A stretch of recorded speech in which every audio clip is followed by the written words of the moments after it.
There is a type of woman that society does not know what to do with. Not the angry women, anger can be extinguished with indifference. Not the ambitious women, ambition can be navigated, negotiated, bought.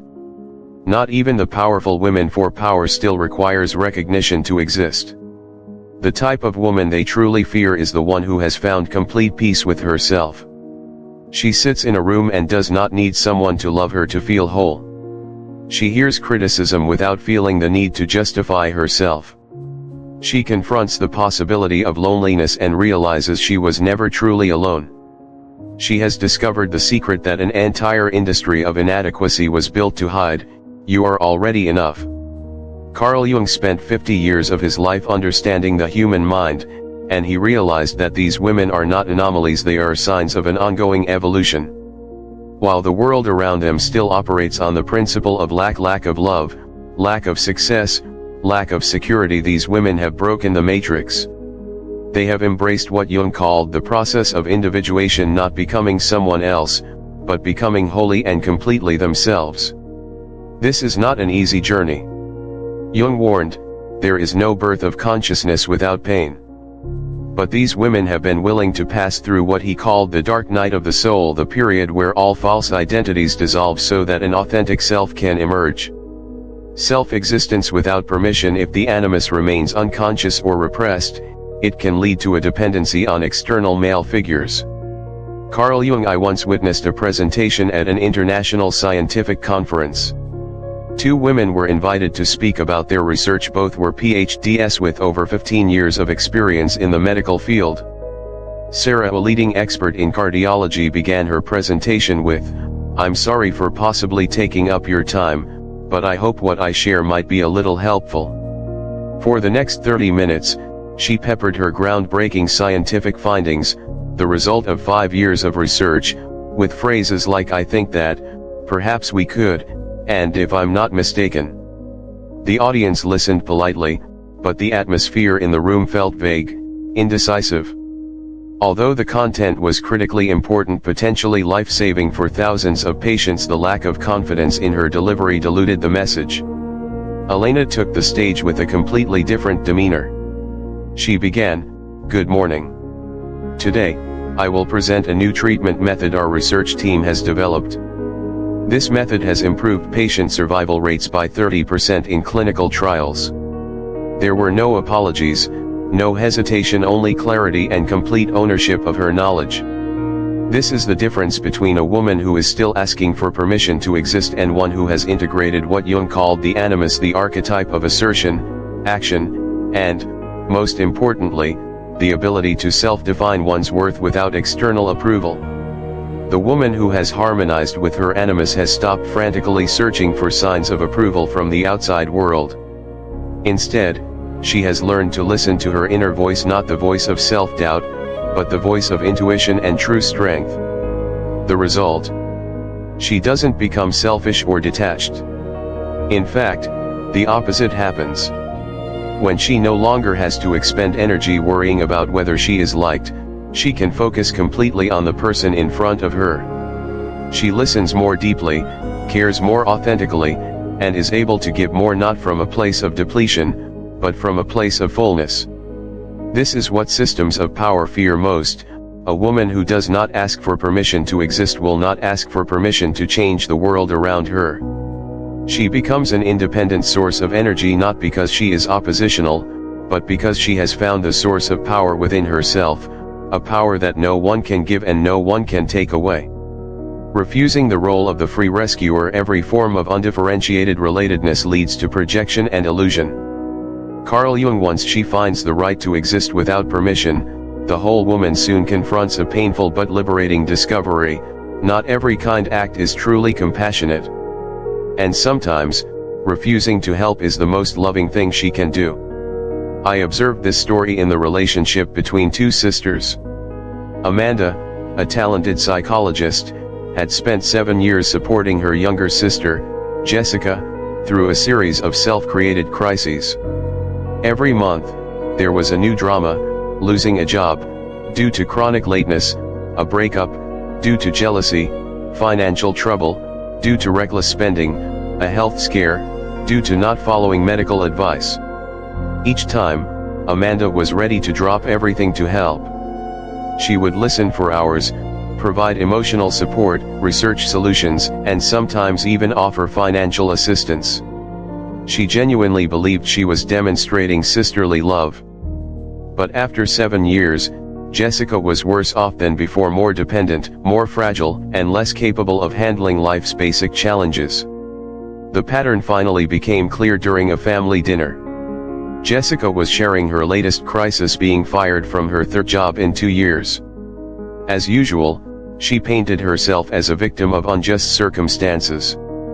However, when pressed for details, the truth emerged: she had been consistently late, had argued with her supervisor multiple times, and had refused to follow basic procedures.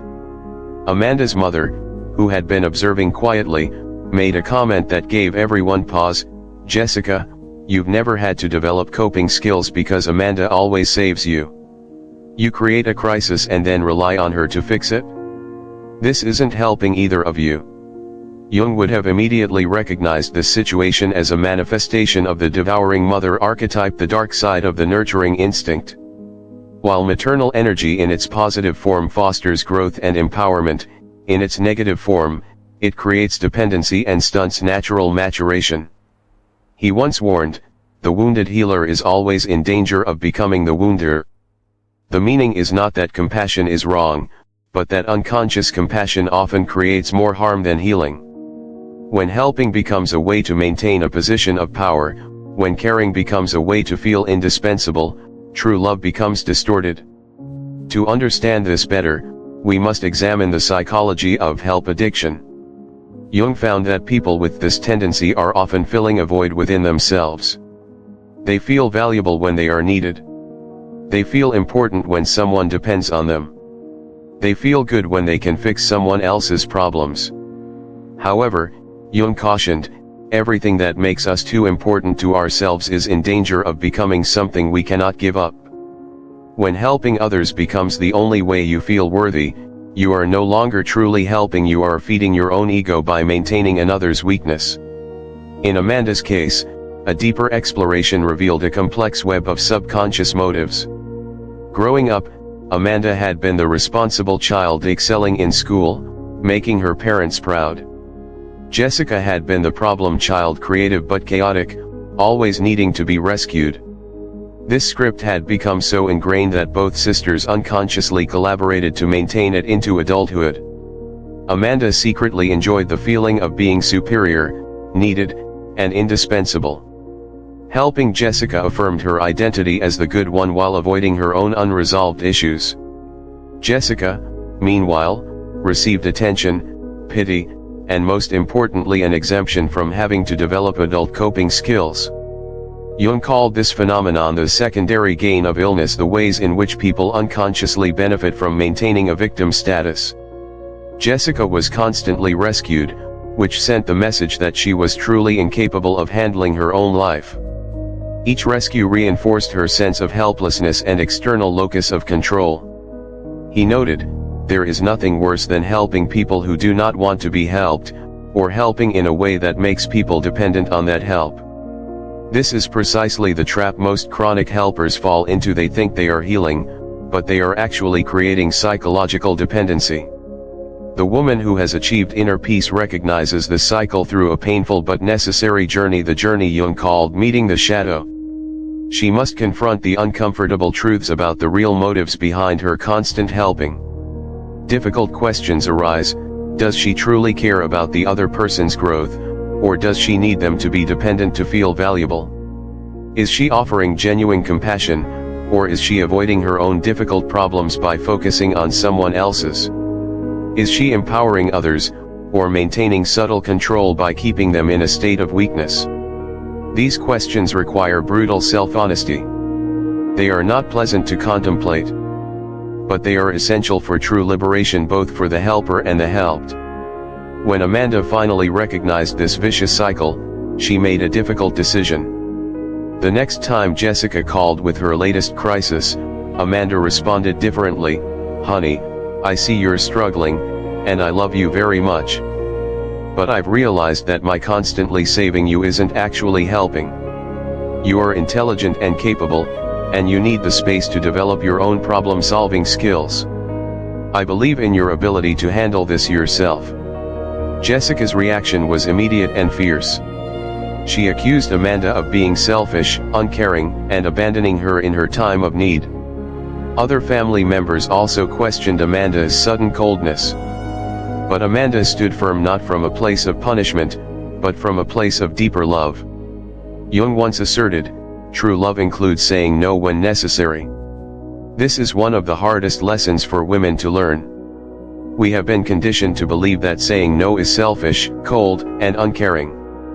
But in reality, the inability to say no often serves our own emotional needs more than the true well-being of others. True compassion sometimes requires refusing to participate in psychological dynamics that ultimately harm both parties. Sometimes it requires letting someone face the natural consequences of their choices. Sometimes it requires speaking uncomfortable truths that people don't want to hear. 6 months after Amanda set this boundary, something remarkable happened. Forced to handle her crises without an automatic bailout, Jessica began to develop real coping skills. She sought therapy, joined a support group, and started taking responsibility for her habits. For the first time in her adult life, she experienced the pride of overcoming a challenge with her own resources. Jung once observed, "What you resist persists, but what you accept transforms."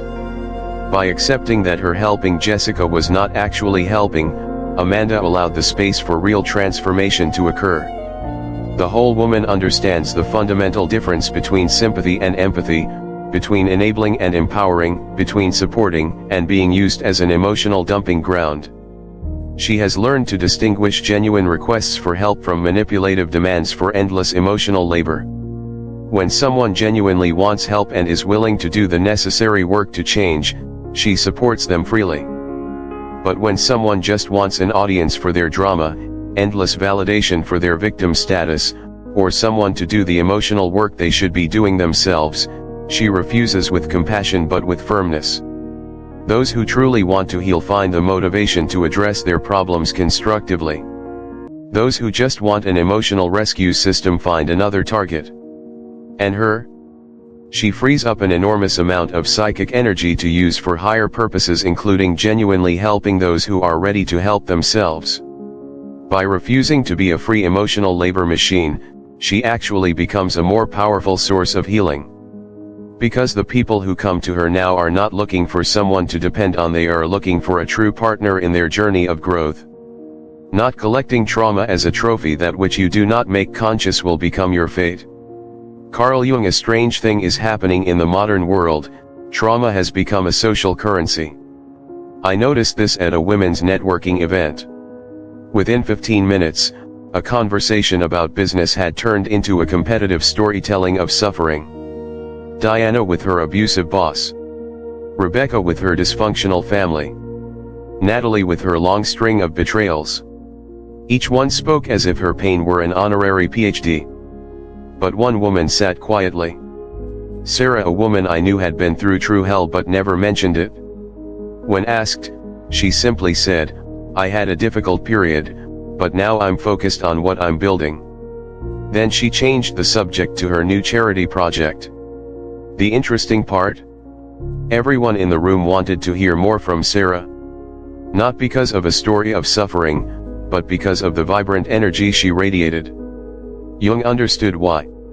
He discovered that people can become addicted to their own pain not because they enjoy suffering, but because it provides secret psychological benefits, unearned attention.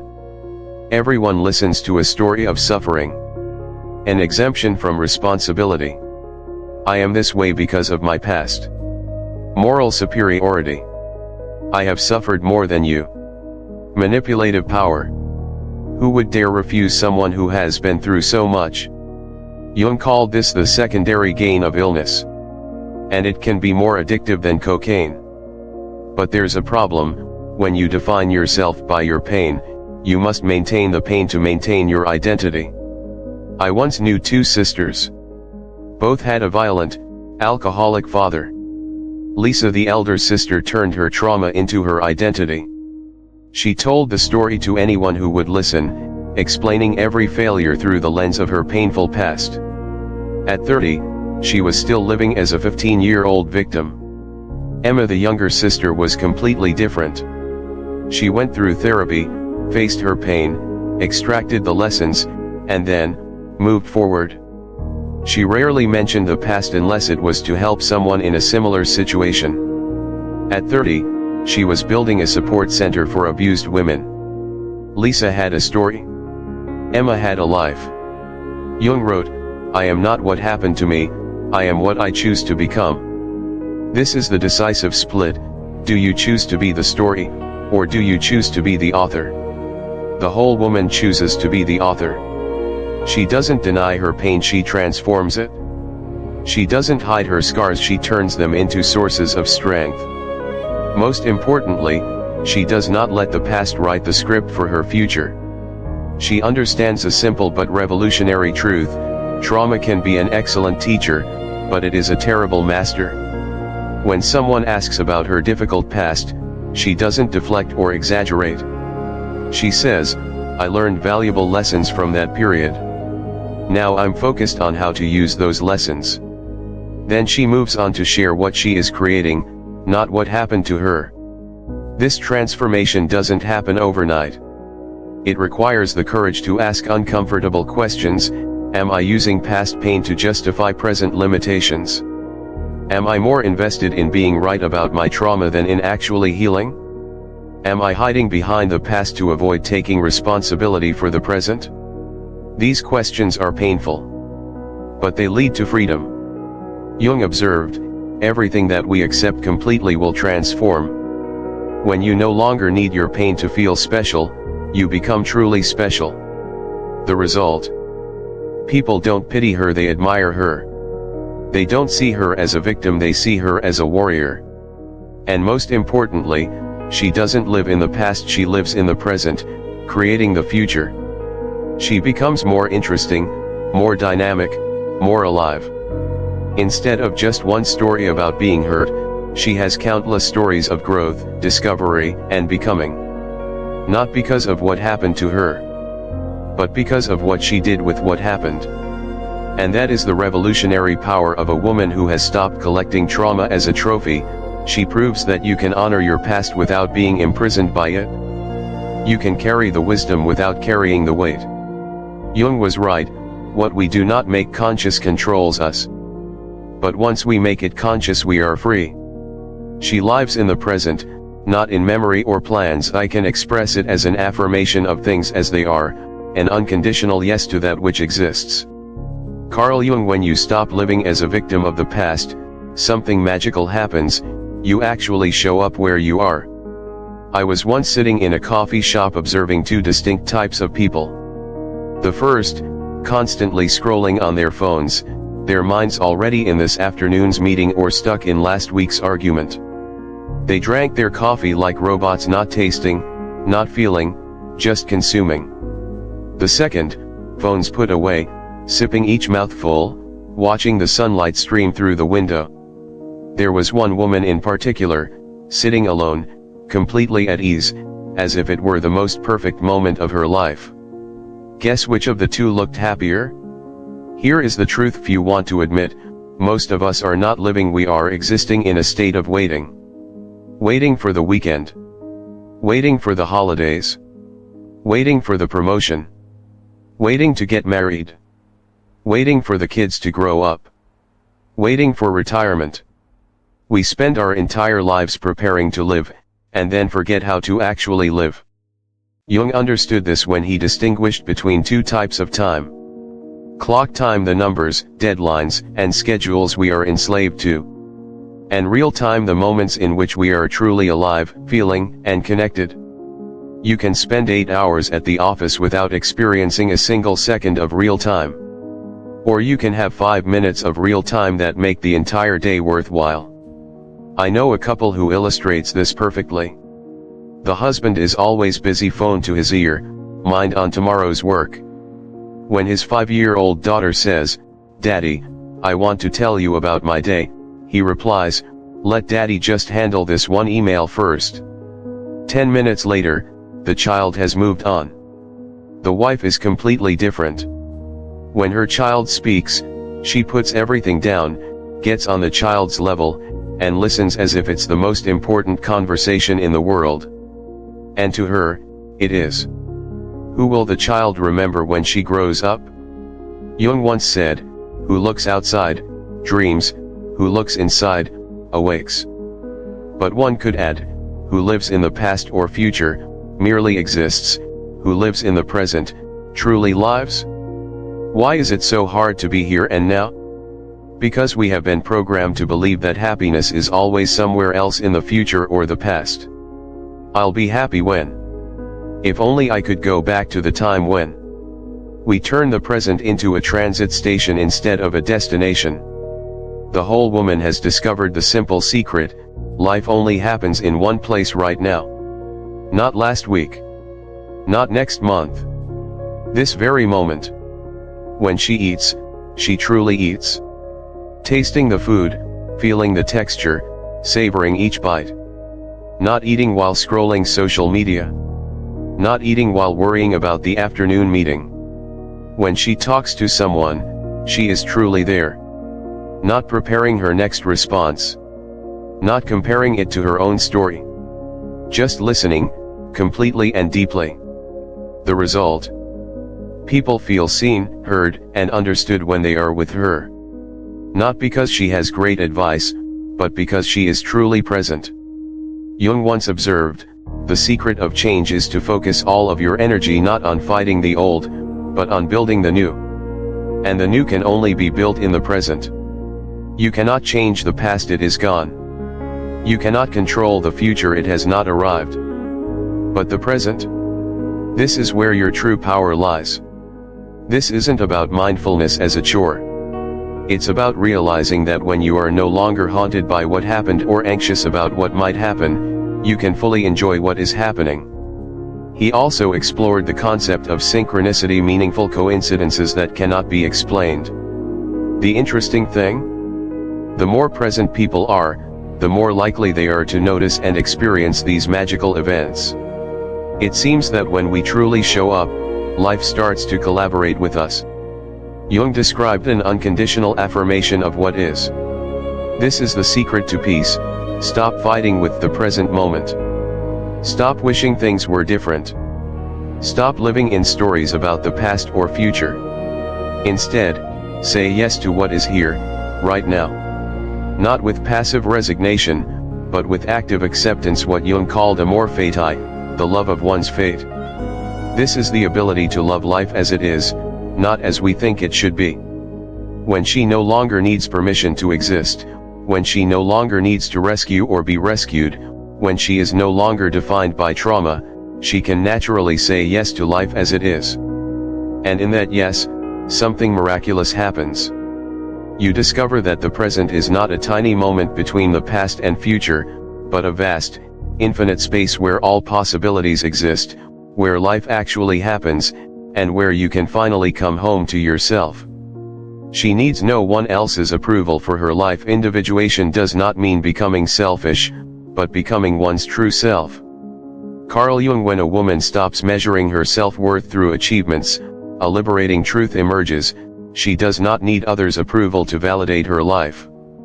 There's a simple but shocking psychological experiment: count how many times you say sorry in a day when you have nothing to be sorry for. Sorry, can I ask a question? Sorry to bother you. Sorry, this might be a silly idea. We apologize for our very existence. This isn't just a harmless habit, it's a symptom of a deeper illness. We live our lives like actors on a stage, constantly adjusting our performance based on the audience's reaction. Not long ago, a young woman named Ashley received an offer to be the creative director at a tech startup. It was the exact job she had dreamed of since college. High salary. Unlimited growth potential. A free, creative environment. But instead of signing the contract immediately, Ashley tossed and turned all night. My mom says startups aren't as stable as big corporations. My boyfriend doesn't understand why I would leave my secure current position. My friends from Harvard Business School will laugh when they hear I chose a startup over Goldman Sachs. When a friend asked, "But what do you think about the job?" Ashley replied in a confused tone, I don't know what I think anymore." This is the tragedy of living by someone else's script. When you spend too many years measuring every decision against the reactions of others, you gradually lose the ability to hear your own inner voice. Jung called this phenomenon the persona, the mask we wear to fit social expectations. The problem is, when you wear the mask for too long, you forget what your real face looks like. But the whole woman has decisively thrown this mask away. She has discovered a liberating truth that most people dare not admit: other people's disappointment in you is not a fact about you, it is information about them. When Ashley's mother worried about the instability of the startup, it wasn't about Ashley or the new job. It was about the mother's own fear of uncertainty, about painful memories from the past when her own father had failed in business. When her boyfriend questioned Ashley's decision, it wasn't about love or concern. It was about his need for control, about how he measured his own worth by his girlfriend's success. Jung once remarked, "Everything that we see in others is a projection of ourselves." Understanding this, the whole woman stops feeling the need to change herself to please the ghosts of others' pasts and fears. This shift doesn't happen overnight, but when it does, it changes everything. Instead of asking, "Will this impress people?" she asks, "Does this make me feel alive?" Instead of worrying, "What will people think?" she focuses on, "Is this aligned with the person I want to become?" When someone criticizes her choices, she listens to see if there is anything useful, but ultimately trusts her own deep intuition. Jung distinguished between two important types of freedom: freedom from and freedom to. Most people understand freedom as escaping external constraints, freedom from pressure, freedom from judgment. But true freedom is deeper. It is the ability to act according to your deepest values, regardless of external pressure or noise. The whole woman possesses both types of freedom. She is free from the need for constant approval, and free to live in the way that is most authentic to herself. And the interesting paradox is this: it doesn't turn her into a cold or uncaring person. On the contrary, it liberates her capacity for authentic love. When she is no longer governed by the need to be liked, she can love others from a place of freedom instead of lack. She doesn't have to pretend to agree to be accepted. She can express disagreement respectfully, and she can speak hard truths when it's what's best for the person she cares about. According to Jung, the most difficult thing in the world is to be yourself in a world that is trying to make you someone else. And this pressure comes from all sides. Family, with expectations based on the experiences of previous generations. Friends, with opinions based on their own insecurities. Society, with norms designed to create consumers, not whole individuals. Social media, with its fake, perfect images of how we should live. But the whole woman has developed what Jung called an inner compass, a guidance system based not on external noise, but on a deep understanding of herself. The development of this inner compass is not a selfish process, it is the process of maturation. She recognizes that each person has a unique path designed specifically for them. And no one, not loving parents, close friends, or the best experts, can know which path is right for her better than she can herself when she truly listens to her own being. This doesn't mean she rejects all advice or becomes stubborn. On the contrary, she has learned the art of filtering information. She listens deeply to those she respects, people who understand her, love her, and genuinely want what's best for her. At the same time, she learns to recognize and discard advice that is actually a projection of others' unresolved issues. The result of this profound transformation is far-reaching. Jung pointed out a beautiful paradox: when we stop begging for approval, we often receive a much deeper form of respect. There is a special kind of magnetism that radiates from a person who knows who she is and is not afraid to show it. People may not always agree with her choices, but they cannot help but respect the authenticity and courage she embodies. Furthermore, When she makes decisions from a place of authenticity rather than fear, those decisions are often astonishingly more accurate. Why?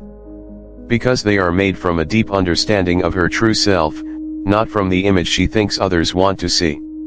Jung once wrote with profound insight, "The more you become yourself, the more unique you become, and the more the world needs what only you can provide." This is the gift the whole woman brings to the world, not a watered-down version of what others expect, but the unique contribution that can only come from someone who has had the courage to be completely herself. And this freedom, the freedom to be oneself without asking for permission, brings a kind of deep peace that money cannot buy. When she is no longer trying to please everyone, she is no longer wounded by criticism or rejection. She understands a basic truth: it is impossible to please everyone, and trying to do so is not only impossible but also leads to exhaustion and the loss of one's soul.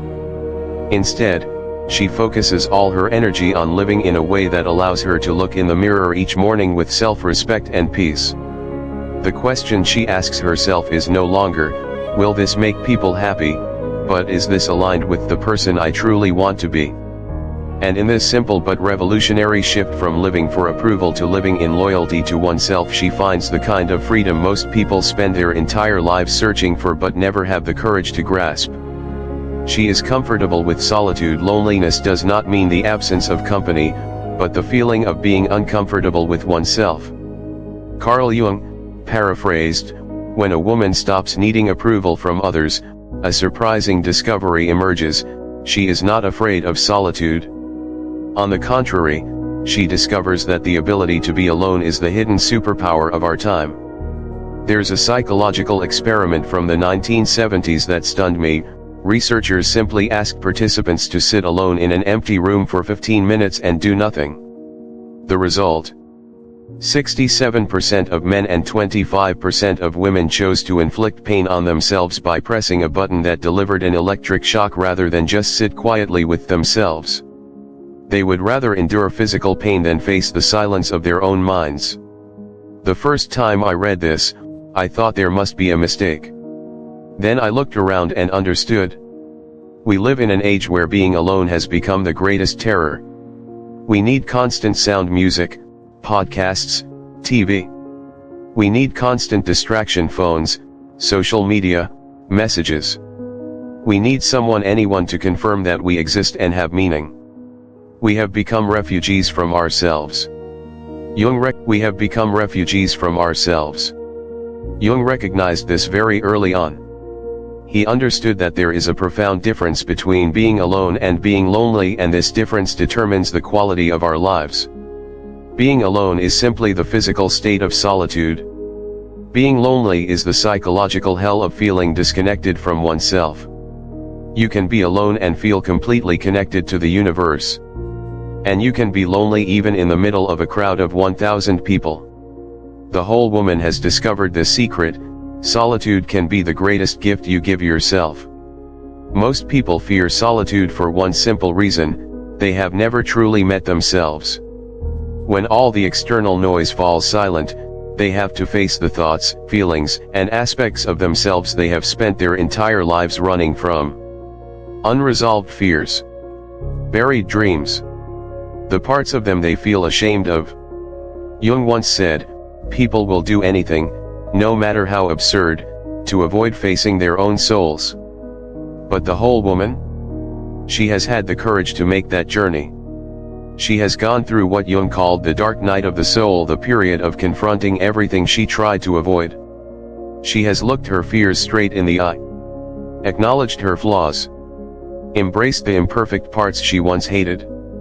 She has learned to love her whole self, the light and the shadow. And through this painful process, something magical happens.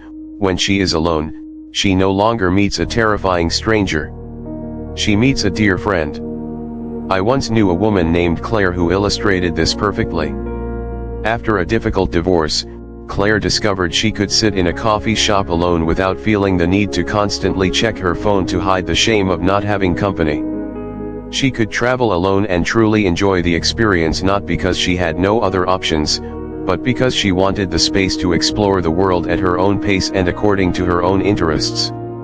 She could spend a Saturday night at home, reading, listening to music, or simply sitting and thinking, without feeling like she was missing out on something. People would ask Claire, "Don't you feel lonely?" She would reply, "Lonely? I've never felt less lonely in my life." Jung once observed something terrifying: all the most devastating things in the world are done by people who cannot bear to be alone. Think about this for a moment. The worst decisions in life, toxic relationships, soul-crushing jobs, meaningless commitments, are often made out of a fear of being alone. People stay in miserable relationships because they fear solitude. They accept unsuitable jobs because they need constant validation from colleagues. They participate in meaningless activities just to avoid facing themselves. The whole woman has escaped this trap completely. Because she is comfortable with solitude, she never chooses relationships or activities out of desperation. She chooses them from a place of abundance.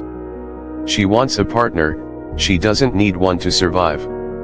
And this difference between want and need completely changes the quality of every relationship she attracts. When she chooses to spend time with someone, it's because she genuinely wants to share an experience with them, not because she can't stand being by herself. When she loves someone, it is from a place of free choice, not emotional dependency. And when she commits to someone, it's because she sees real value in that relationship, not because she fears the void.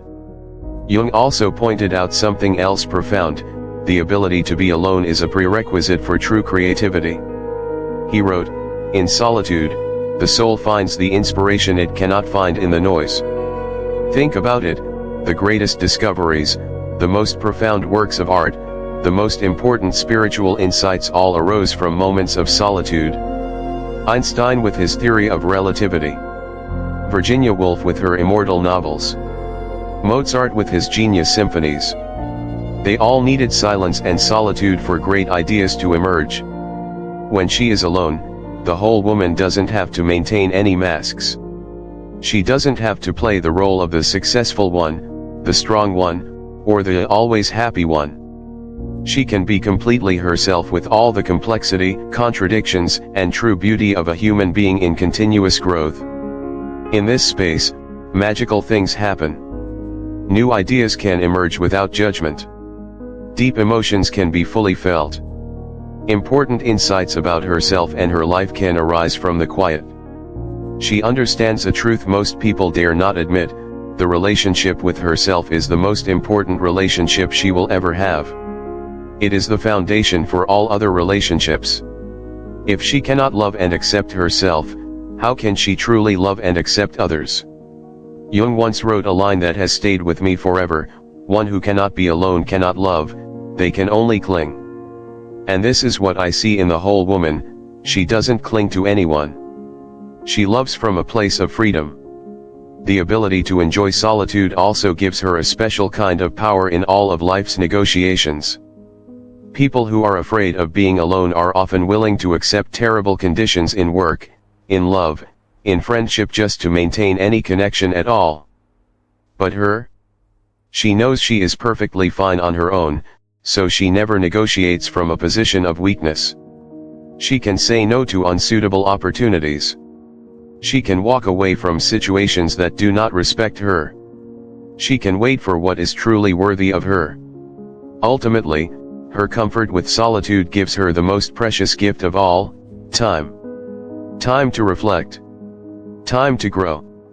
Time to pursue her passions. Time to nurture her soul. In a world where everyone is constantly busy with social commitments and endless distractions, she has found the treasure of stillness. And in that stillness, she discovers a beautiful truth: she was never truly alone. She always has herself, an interesting, complex companion who is constantly evolving and exploring. A companion she has taken the time to understand, love, and respect. And that is a companionship sufficient to create a life that is not only rich and meaningful, but truly free. These traits are not a checklist to be completed, but a way of life to be experienced. The woman at peace with herself hasn't achieved something, she has remembered something: that she was always whole. perhaps this is the greatest secret the world doesn't want you to know. In a society built on inadequacy, you need more love, more money, more success, more approval to be complete. She is the living proof of a revolutionary truth: you were complete from the beginning. She doesn't need permission to exist. She doesn't need to save anyone to feel worthy. She doesn't need to collect trauma as a trophy.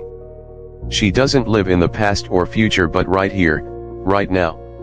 She doesn't measure her worth by accomplishments. She doesn't need anyone's approval.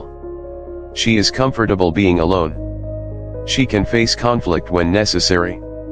She has a healthy relationship with money. And she doesn't need to be perfect. Each of these traits is not independent, they are interwoven threads that form the tapestry of a truly free life. This is not about becoming someone else. It is about stopping the pretense of being someone you are not. It is not about adding something to yourself, but about shedding what never truly belonged to you: the expectations of others, the learned fears, the false identities you have carried like heavy luggage. Jung once wrote, "Our task is not to become perfect, but to become ourselves." And that is exactly what the whole woman has done. She has come home to herself. In that homecoming, she has found not only personal peace, but has also become a catalyst for change in the world around her. Because when one woman is truly at peace with herself, she becomes permission for everyone else to do the same. She proves it can be done. She is living evidence that true freedom from the need for approval, from the obsession with achievement, from the fear of loneliness, from the need for perfection, is not only possible but is our natural birthright. When she walks into a room, something shifts. Not because she is trying to impress or command attention, but because she carries a rare quality: complete authenticity. And in a world full of masks and pretense, authenticity shines like a beacon. People sense something different about her, even if they can't quite name what it is. Maybe it's the way she listens, truly listens, instead of preparing her next response. Maybe it's the way she is fully present in the moment instead of living in the past or future. Maybe it's the way she doesn't have to prove anything because she knows her own worth. Other women begin to wonder, how can she be so confident without being arrogant? How can she be so strong yet so gentle? How does she seem so free? And in those questions, the seeds of change are sown. Because everyone can feel the difference between someone who is trying to convince you they are happy and someone who is actually living in a state of peace. Jung understood that real change never happens through persuasion or pressure. It happens through contagion, when someone sees a different way of being and realizes, I want that, too. That, in the end, is the quiet revolution, not fighting against the system, but simply existing outside of it. Not convincing the world that you are good enough, but knowing in your heart with unshakable certainty that you were born whole. Not demanding respect, but respecting yourself so deeply that others have no choice but to reflect it back. Not searching for freedom, but realizing you were never imprisoned except by the stories you told yourself about why you couldn't be you. And when you finally let go of those stories, when you stop asking for permission, stop rescuing to be loved, stop collecting wounds, stop living everywhere but the present, stop proving your worth, stop begging for approval, stop fearing solitude, stop avoiding conflict, stop letting money control you, and stop chasing perfection, you discover what you knew all along but had forgotten: you are not broken and in need of fixing. You are not a problem to be solved. You are not a project to be completed. You are a miracle in motion, complex, beautiful, and complete exactly as you are, and still evolving into the person you were born to be. And in that realization, in that homecoming to yourself, you don't just find peace. You become it. And the world, starved for a touch of real peace, cannot help but be drawn to the light you now naturally radiate. That is the quiet power of a woman who has found her way home to herself. And that, in the end, is the revolution the world has been waiting for. If these lines make you feel something, awaken within. If you realize that you have spent too many years living someone else's life instead of your own, then this is the moment to act. Not tomorrow. Not when you are ready. Now, Crown subscribe to the Love and Psyche channel today and become a part of the community of women who are rewriting the rules of the game of life. This is not a channel that advises you on how to find love or please men. This is where you learn to love yourself so much that others have no other choice but to respect you.